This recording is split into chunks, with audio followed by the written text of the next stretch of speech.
മാലപ്പുറം കല്യാണം മുഴുവൻ കാണുവാനായി യൂട്യൂബ് സബ്സ്ക്രൈബ് ചെയ്യൂ. തണുത്തുടനെ ചുറ്റി കളിച്ചുകൊണ്ട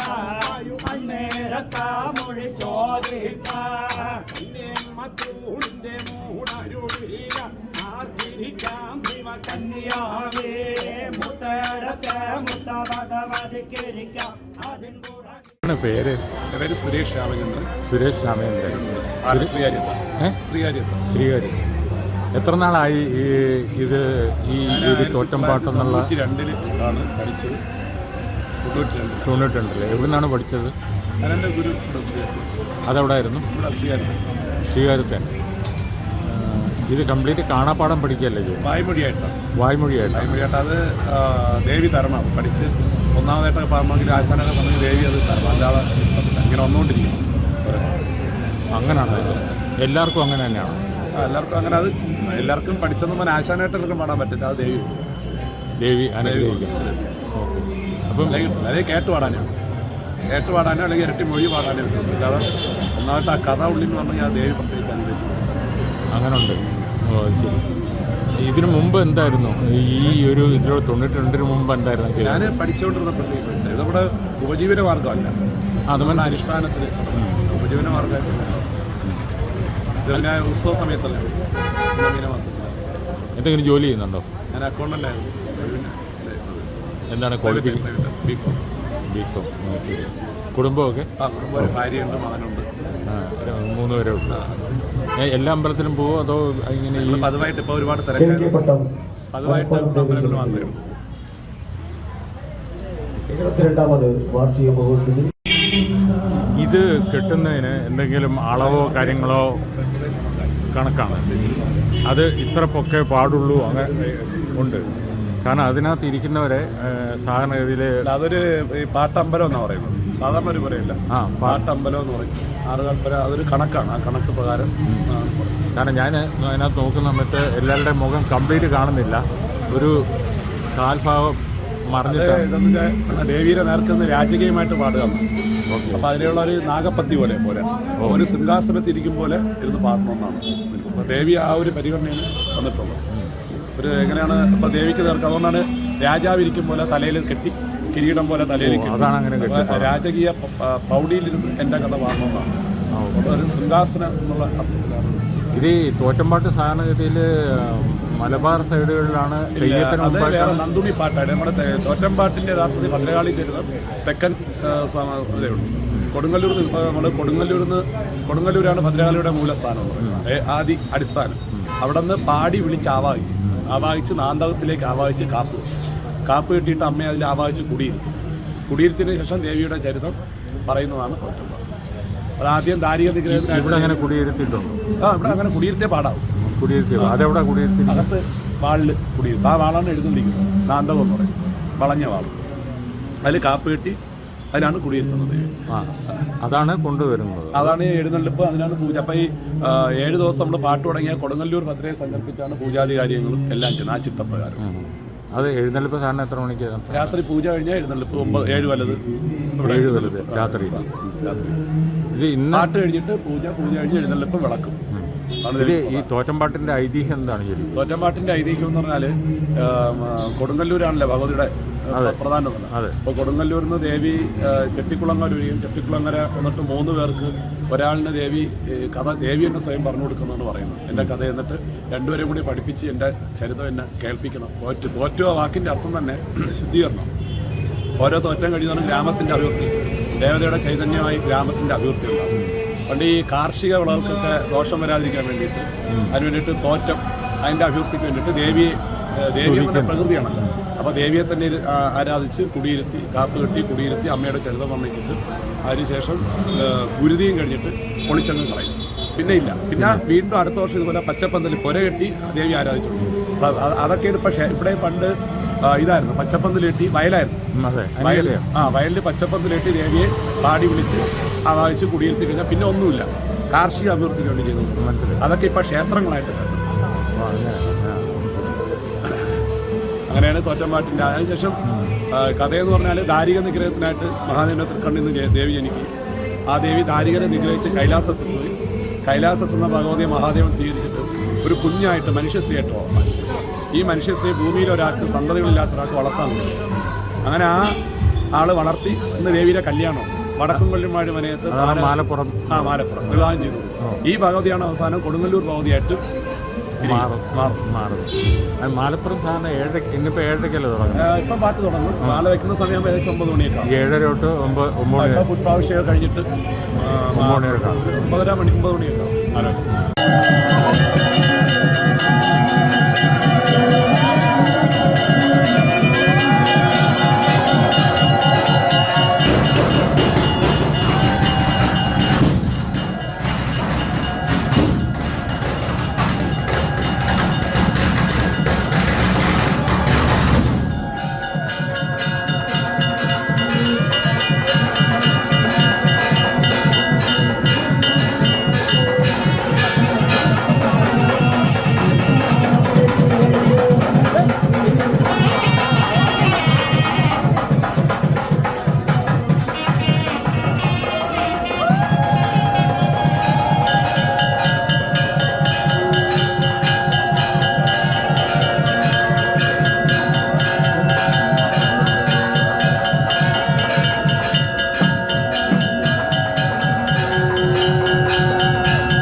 എത്ര ശിഷ്യന്മാരുണ്ട്?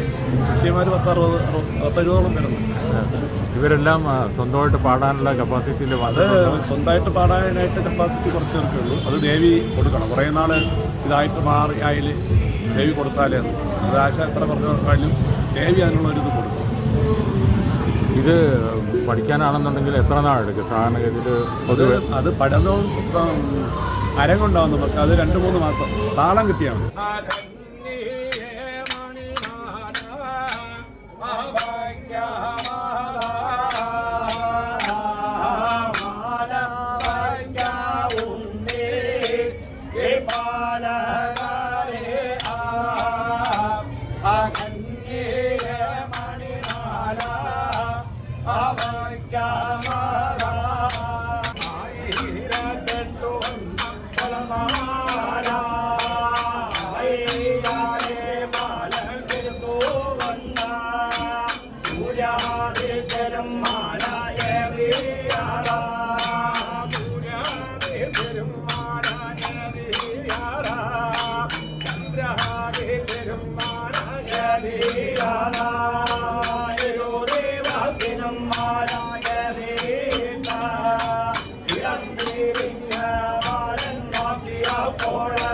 അതിനുശേഷം പാട്ട് ഇതുപോലെ പഠിച്ചാൽ അത് കാണാപ്പാടാൻ പഠിച്ചത്. അത് കാണാപ്പാടാന്ന് വെച്ചാൽ ഇങ്ങനെ വരണോണ്ടിരിക്കണം. ഇത് നമ്മൾ മൊഴിയാണ്. അതൊരു സിസ്റ്റമാണ്. ഇങ്ങനെ ഒരു പാടുമ്പോൾ അടുത്ത് ഇങ്ങനെ വന്നോണ്ടിരിക്കണം. അത് ദേവിയുടെ ഒരു അനുഗ്രഹം ഉണ്ടെങ്കിൽ ഇങ്ങനെ പാടി വരുമ്പോഴത്തേക്ക് അത് ഓട്ടോമാറ്റിക്കാണ് ദേവിയെ. ഇത് എങ്ങനെ തുടക്കത്തിൽ ബുദ്ധിമുട്ട് വല്ലതും ഉണ്ടായോ പഠിക്കാൻ? തുടക്കത്തിൽ ബുദ്ധിമുട്ടാണ്. കാരണം ഈ താളം കിട്ടാനും മൊഴി നമുക്ക് ഒരു വശമില്ലാത്ത കാര്യമാണ്. അപ്പോൾ അത് പിന്നെ നമ്മൾ കുറേ നാളിൻ്റെ പുറകെ നടക്കണം. എങ്കിൽ അർത്ഥമാണ് ദേവിയല്ലേ, അടുക്കാൻ പറ്റില്ലല്ലോ. അങ്ങനെ ദേവിയോട് നല്ലോണം കൂടുതൽ നമുക്ക് ഇതിൽ വ്രതവും ഭക്തിയും ദേവിയിലുള്ള വിശ്വാസം ഉണ്ടെങ്കിൽ അമ്മ തരും. അത് ഈ പഠിക്കുന്ന സമയത്തുള്ളതാണോ വ്രതം? അതോ അല്ല, എപ്പോഴും ഇതൊക്കെ എപ്പോഴാണ് പഠിക്കുന്ന സമയത്തായാലും പഠിക്കുന്ന സമയത്തെക്കാളും വ്രതോട് അമ്പലത്തിൽ പോകണം. അമ്പലത്തിൽ പോകാം. അത് വ്രതം എത്ര ദിവസം എടുത്തിട്ടാണ്? വ്രതം എന്ന് പറഞ്ഞാൽ നമ്മളിപ്പോൾ വൃശ്ചികമാസം പോലെ വ്രതമായിരിക്കും. കാരണം എന്നും പാട്ടായിരിക്കും. പിന്നെ വൃശ്ചികമാസം പോലെ നമ്മൾ വ്രതമാണ്.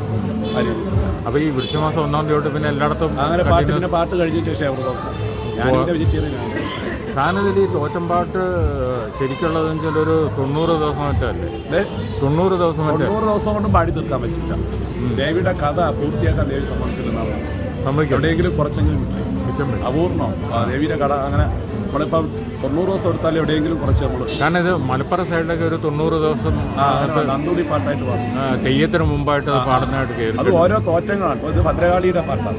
മറ്റേതിപ്പോൾ ഓരോ തോറ്റമായിട്ട് ഇത് ഭദ്രകാളി പാട്ടാണ്. ഭദ്രകാളി പാട്ടാണ്. തോറ്റം പാട്ടല്ല ഭദ്രകാളിക്ക്. ഇത് ഭദ്രകാളി ക്ഷേത്രത്തിൽ മാത്രമേ അതെ ഞാനത് നോക്കിയിരുന്നു, ഓരോ ഡീറ്റെയിൽസ് ഒക്കെ എടുത്തിരുന്നു. ഇത് ഭദ്രകാളി ക്ഷേത്രത്തിന് മാത്രം. ഇത് തെക്കൻ രീതിയാണ്. പിന്നെ അങ്ങോട്ട് പോകുമ്പോൾ പിന്നെ കളവെഴുത്തും പാട്ട് വേറെ രീതിയിൽ, പിന്നെ അതോടി പാട്ട് വേറെ രീതിയിൽ. ഭദ്രകാളി പാട്ട് തിരുവനന്തപുരം, കൊല്ലം, ആലപ്പുഴ കുറച്ച് ഭാഗങ്ങൾ, കൊടുങ്ങല്ലൂർ നിങ്ങോട്ടുള്ളൂ. കാരണം ദേവി പാണ്ഡ്യനാട്ടിൽ നിന്ന് വന്ന് കൊടുങ്ങല്ലൂർ ഇരിക്കുന്നു. ഈ ഭാഗത്ത് തോറ്റുമ്പോൾ ഈ മധുരയിൽ നിന്ന് വന്ന് അവിടെ ഇരിക്കുന്നു, കൊടുങ്ങല്ലൂർ. അപ്പോൾ ആ ഭാഗം മാത്രമേ ഈ ദേവിയുടെ ചരിത്രം. ഈ ഇതിനകത്ത് ഈ പല അമ്പലങ്ങളിലും പാടാൻ പോയിട്ടുണ്ടോ?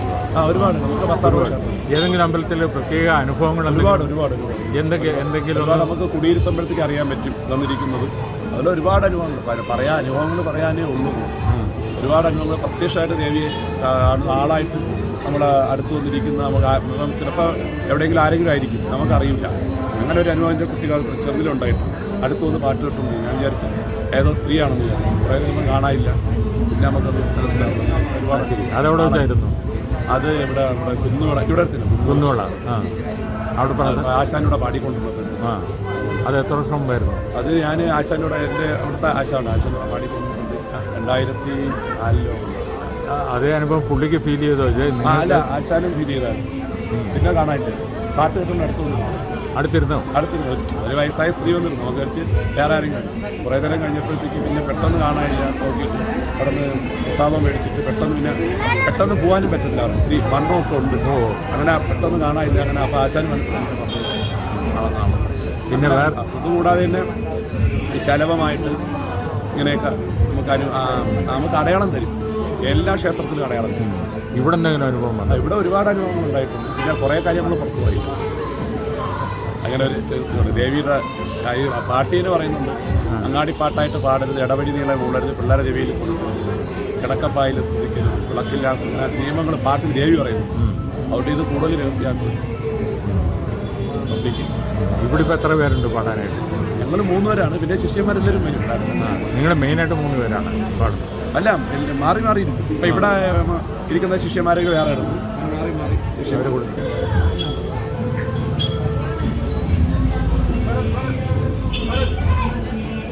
ഇവരൊക്കെയാണ് ശിഷ്യന്മാരല്ലേ?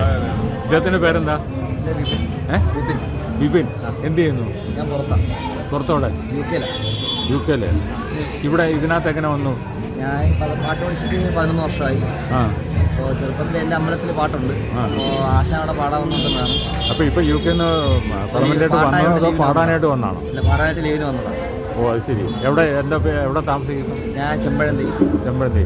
ഫാമിലിയൊക്കെ യു കെ തന്നെയാണോ അതോ? അല്ലല്ല, ഇവിടെയാണ്, നാട്ടിലാണ്. നാട്ടിൽ തന്നെയാണ്. എന്ത് ചെയ്യുന്നു യു കെയിൽ? ഞാൻ യു കെയിൽ സ്റ്റുഡൻ്റായിട്ട് പോയതാണ്. ഇപ്പോൾ അവിടെ ഒരു ചെറിയ ജോലി ചെയ്യുന്നു. ഇങ്ങനെ യു കെയിലും യു എസിലൊക്കെ ഉള്ളവരൊക്കെ വളരെ കുറവാണ് ഇപ്പോഴത്തെ കാലത്ത്. പാട്ടിന് വേണ്ടിയിട്ടായിട്ട് ലീവ് എടുത്തു പോകുന്നു. ഇദ്ദേഹത്തിൻ്റെ പേരെന്താ? എൻ്റെ പേര് അഖിലേഷ്. അഖിലേഷ് എന്ത് ചെയ്യുന്നു? ഞാൻ ടെക്നോ പാർക്ക്. ഓ, എല്ലാവരും ഇങ്ങനെ ഇപ്പോഴത്തെ തലമുറയിൽ ഇങ്ങനെയുള്ള ആൾക്കാരെ കിട്ടുക എന്ന് പറഞ്ഞത് ഭയങ്കര. സോഫ്റ്റ്വെയർ എഞ്ചിനീയർ എങ്ങനെ തോറ്റംപാട്ടിൽ വന്നു വിട്ടു? ഞാൻ പഠിച്ചത് 22 വർഷം. 22 വർഷമായി. അത് ശരി. എന്താ അതിനോട്ട് വരാനുള്ള പ്രചോദനം എന്തായാലും? പണ്ടോട്ടേ കേട്ട് അതിനോട് ആഗ്രഹം തോന്നി വന്നു. ഇതുകൊണ്ടുള്ള പ്രത്യേക അനുഭവങ്ങളും എല്ലാം ഉണ്ടായിട്ടുണ്ടോ? ജീവിതത്തിന് ഉയർച്ച മാത്രമേ ഉണ്ടായിട്ടുള്ളൂ. പിന്നെ കഷ്ടപ്പെടുന്നു, എല്ലാത്തിനും ജാങ്ങി കൂടെ. ഇദ്ദേഹം ജയകുമാർ 13 വർഷത്തിൽ കൂടുതലായി പഠിച്ചിട്ട് 13 വർഷം ഡോക്ടറായിരുന്നു. ഹോസ്പിറ്റലിലെ സ്റ്റാഫായിരുന്നു. അങ്ങനെ കേട്ട് താല്പര്യം തോന്നി നാട് പഠിച്ചത്. ഇപ്പം തന്നെ 70 വയസ്സ് കഴിഞ്ഞു. അത്രയും പ്രായത്തിൽ 70 വയസ്സായി. 70 വയസ്സായി ഇത്രയും പ്രായത്തിൽ തന്നെ പഠിച്ചത്. പിന്നെ അനുഭവം എന്ന് പറയുന്നത് കഴിഞ്ഞാൽ എന്നെ ഇതുവരെ ബുദ്ധിമുട്ടിച്ചിട്ടില്ല. അതാണല്ലോ ജോലിയൊന്നും ഇല്ലെങ്കിലും പോലും എന്നെ ഇതുവരെ ഒന്നും ബുദ്ധിമുട്ടിട്ടില്ല. പിന്നെ ഏത് അർദ്ധരാത്രിക്കും നമുക്ക് ഒറ്റയ്ക്കാണ് പോകണം എന്നുള്ളൊരു തോന്നൽ നമ്മളോട് ഉണ്ടല്ലോ, നമ്മളോട് എന്നുള്ളൊരു തോന്നലുണ്ട്. അതൊരു അനുഭവം തന്നെയാണ്. അത് അനുഭവമാണ്. പിന്നെ വൃത്തിയെടുത്താൽ അങ്ങനെ ഒന്നും പോകില്ല, അതിനൊന്നും കൂട്ടുന്നത്. അതുകൊണ്ടിട്ട് എൻ്റെതായ നല്ല കാര്യങ്ങൾക്ക് എന്തൊക്കെയുണ്ടോ അതിനൊക്കെ എൻ്റെ കൂടെ എപ്പോഴും ഉണ്ട്. ഒരു ധൈര്യം, അതായത് എൻ്റെ പുറകെ ആരോ ഉണ്ട്. വീട്ടിലാരൊക്കെ ഉണ്ട്? ഞാനും ഭാര്യയും മാത്രമേ ഉള്ളൂ, മക്കളില്ല. എൻ്റെ പേര് ശിശുപാലൻ. ശിശുപാലൻ എന്ത് ചെയ്യുന്നു? എനിക്ക് ആശാരിപ്പണിയാണ്. കുറേ നാളായോ അതോ? ഞാൻ പഠിക്കാൻ തുടങ്ങി 7 വർഷം. ആശാരിപ്പണി അമ്പലത്തിലെ ആശാരിയായിട്ടാണോ അതോ വീടിൻ്റെ ആശാരി? അമ്പലത്തിൻ്റെ പണിയും ചെയ്യും. അമ്പലത്തിൻ്റെ പണി ചെയ്യുന്നുണ്ട്. ഓക്കെ. വീട്ടിലാരൊക്കെ? വീട്ടിൽ ഭാര്യ 2 മക്കൾ. 2 മക്കൾ. കുറേ നാളായോ ഇതിനകത്ത് പാട്ട് പഠിക്കുക? 7 വർഷം. 7 വർഷമായി പഠിച്ചു. ഇപ്പോൾ ആയോ? തനത്തം പാടാറായോ? ഇല്ല, നമ്മൾ പഠിച്ചോണ്ടിരിക്കുന്നത് ഭാഷ പറഞ്ഞ പോലെ കിട്ടണം. അമ്മ തരണം. എന്താ പറയുന്നത്? എന്നൊരു മഹേഷ്, ഞാൻ ഡ്രൈവറാണ്, വണ്ടി ഡ്രൈവറാണ്. ഭാര്യ 2 മക്കൾ. കുറേ നാളായോ? പഠിച്ചിട്ട് ഇപ്പോൾ ഏകദേശം ഒരു 3 വർഷം അടുപ്പിച്ചാൽ 3 വർഷമായി. പലയിടത്തും പാടാൻ പോകുന്നുണ്ട്. ആശാൻ്റെ കൂടെ തന്നെ പോകുന്നു. ആശാൻ്റെ കൂടെ തന്നെ. വേറെ ആരുടെയും പോകില്ല, ആശാൻ്റെ കൂടെ തന്നെയാണ് പോകുന്നത്. വീട്ടിൽ എത്ര പേരുണ്ട്? വീട്ടിലാരൊക്കെ ഉണ്ട്? വീട്ടിലെ വൈഫ്, 2 പിള്ളേർ. എല്ലാവരും സുഖമായിരിക്കും? എല്ലാവരും സുഖമായിട്ട്. സന്തോഷം. അടുത്തൂടാനെ വന്നു മുഴുകേട്ട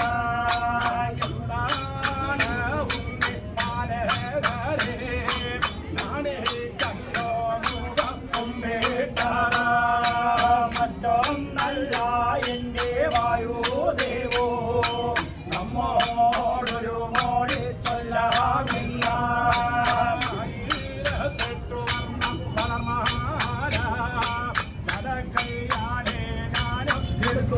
കൊണ്ട സൂര്യാദിത്യനം മാലായതീരാധ ചന്ദ്രാദിത്യനം മാലായതീരാധ ആദ്യരുതിഭത്തിരും മലയതീട്ട ഇടം തിരിഞ്ഞ് ഞാനു നോക്കിയപ്പോൾ കന്യാവിനെ എന്നും കണ്ടാവില്ല. ഇരുന്നവരോ ആരും കണ്ടാവില്ല. ഇരുന്നവരാരുമോ കണ്ടാവില്ല. വിളക്കേതു അമർന്നതില്ല. തന്നെ കേട്ടുകൊണ്ട അന്നേരത്ത മൊഴി പറയുന്ന ഭേദം വേണ്ട ഉണ്ണിപ്പാലകാരെ ഏടും വരികയില്ല. ഏഴാര തങ്കമെന്ന കടലകത്ത അരതങ്കമോ വാഴും ഭൂമിയില. ദേവി കൊണ്ടെങ്കില ആരാഞ്ഞറിഞ്ഞുകൊണ്ടു തരുവാനുണ്ട്. തനിക്കു തന്നെ വെളിമാലയും വച്ച വടക്കും കൊല്ലത്തു കൊണ്ടുപോകാമേ. ഇന്നൊരു വാക്കല്ലോ പറഞ്ഞിട്ട അരുകൊണ്ടുപോട്ടെ സുഖയിരുന്നു കൊണ്ട്. കൊണ്ടുപോട്ടെ സുഖയിരുന്നു വായു പെരുത്തിയ നൂതിയപ്പോൾ കതിർമണ്ഡപം തന്റെ രംഗാകത്ത് കന്യാമ്മത്തൂണിന്റെ മൂടരുകീഴ. കന്യാമ്മത്തൂണിന്റെ മൂടരുകീഴ ദേവീട ഒളി വല്ലോ കാണുന്ന. ദേവീട ഒളി വല്ലോ കണ്ടുകൊണ്ട് അടുത്തുടനെ ചുറ്റിക്കളിച്ചുകൊണ്ട്. അടുത്തുടനെ ചുറ്റിക്കളിച്ചുകൊണ്ട് അന്നേരത്ത മൊഴി ചോദിച്ച കന്യാമ്മത്തൂണിന്റെ മൂടരുകീഴ ആർത്തിരിക്കാം ശിവ കന്യാവേ. മുട്ടടത്തെ മുട്ട ഭഗവതിക്കിരിക്കാം. അതിൻ കൂടകിലോ ഇന്നു എനിക്കിരിക്കാം. എന്റെ ചെല്ലുകൂട കൊണ്ടെങ്കിലോ എന്തൂടകിലോ ഇന്നു എനിക്കിരിക്കാം. തൊട്ടൂടൻ മല കയ്യു പിടിക്കാട്ടായോ എന്റെ കൂടെ ഞാനും വരുവാനുണ്ടോ. അടുക്കരുത എന്നെ മുഴുതരുത തൊട്ടു വീഴ്ത്താനും പോകരുത എന്നൊരു വാക്കല്ലോ പറഞ്ഞിട്ട പരമേശ്വരി മാതാവ. വായുവിന്റെ തൊരു വലഭാഗം കുടികൊണ്ടാകാം കൊച്ചു തമ്പുരാട്ടി. വായുവല്ലോ കുട്ടിക്കൊണ്ടു ചെന്ന കതിർമണ്ഡപം തന്റെ തന്നാകത്ത ഓമാനപ്പാലകന്റെ ഇടഭാഗത്ത് കന്യയ്ക്കു വച്ചപ്പെട്ടു പാവാടയില. കന്യാവിനെ കൊണ്ടുവാഴിച്ചിട്ട അന്നേരത്ത മൊഴി പറയുന്ന മാലവയ്ക്കാവുണ്ണി പാലകാരെ ദൈവ കന്യ മണിമാല വയ്ക്കാമേ. മാലവയ്ക്കാവുണ്ണി പാലകരെ ദൈവ കന്യ മണിമാല വയ്ക്കാമേ.